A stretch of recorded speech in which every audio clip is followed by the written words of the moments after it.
Aujourd'hui, on retrouve votre invitée pour ce Café des Sports. Elle est vice-championne olympique de sa discipline. Et depuis hier, s'il vous plaît, elle est championne du monde de kayak cross. Et elle nous fait l'honneur d'être avec nous ce matin en direct. Angèle Hugues, bonjour.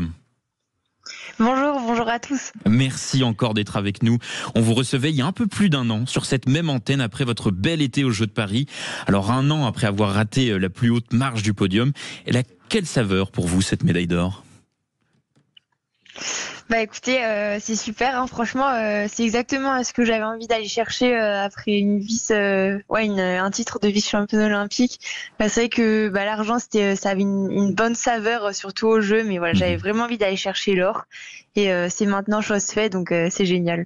Parce que avant votre course, vous y avez repensé à la dernière course olympique. Comment vous étiez mentalement avant de vous élancer ?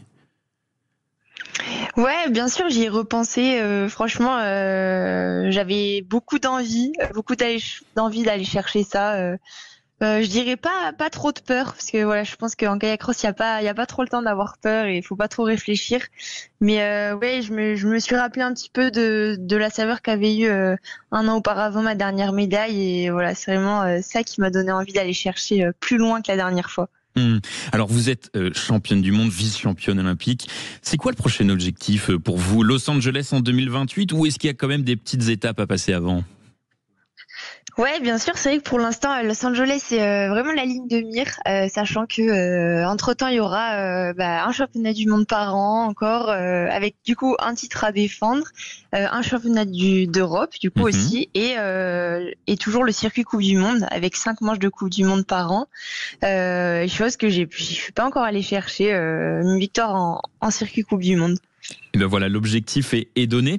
Alors donc je le rappelle, vous êtes championne du monde depuis hier, mais vous n'êtes pas la seule. En fait, les Français ont tout simplement fait une razzia sur ces mondiaux de canoë-kayak. On pense au titre de Nicolas Gestin, de Titouan Castric, Titouan qui s'est aussi illustré par équipe, pour ne citer que.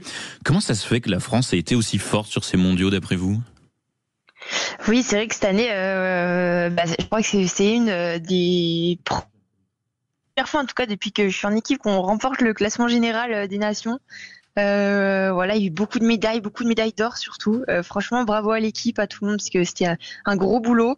Je crois que on surfe un petit peu sur notre motivation post-JO. On dit souvent que c'est une année compliquée, et je crois que pour nous finalement on a réussi à bien rebondir dessus. En tout cas pour l'instant, ça n'a pas été facile tous les jours forcément, mais je crois que l'équipe est vraiment remontée à bloc pour débuter cette Olympiade comme il se doit. Écoutez, merci beaucoup, on va suivre tout ça de très près. Merci d'avoir été avec nous ce matin, Angèle Hugues. Merci à vous, au revoir. Merci beaucoup et félicitations surtout, je le rappelle, championne du monde depuis quelques heures seulement de cross-kayak. Bravo à vous, Louis de Kergorlé, de l'avoir ramené, non pas en canoë-kayak j'espère quand même, mais jusqu'ici en tout cas. Depuis Brisbane, ça fait loin quand même. Oui, non mais je ne connais pas votre talent pour bégayer mon cher, mais merci beaucoup et c'était un bonheur en effet de l'accueillir ici dans Sud Radio, dans ce journal, dans ce Café des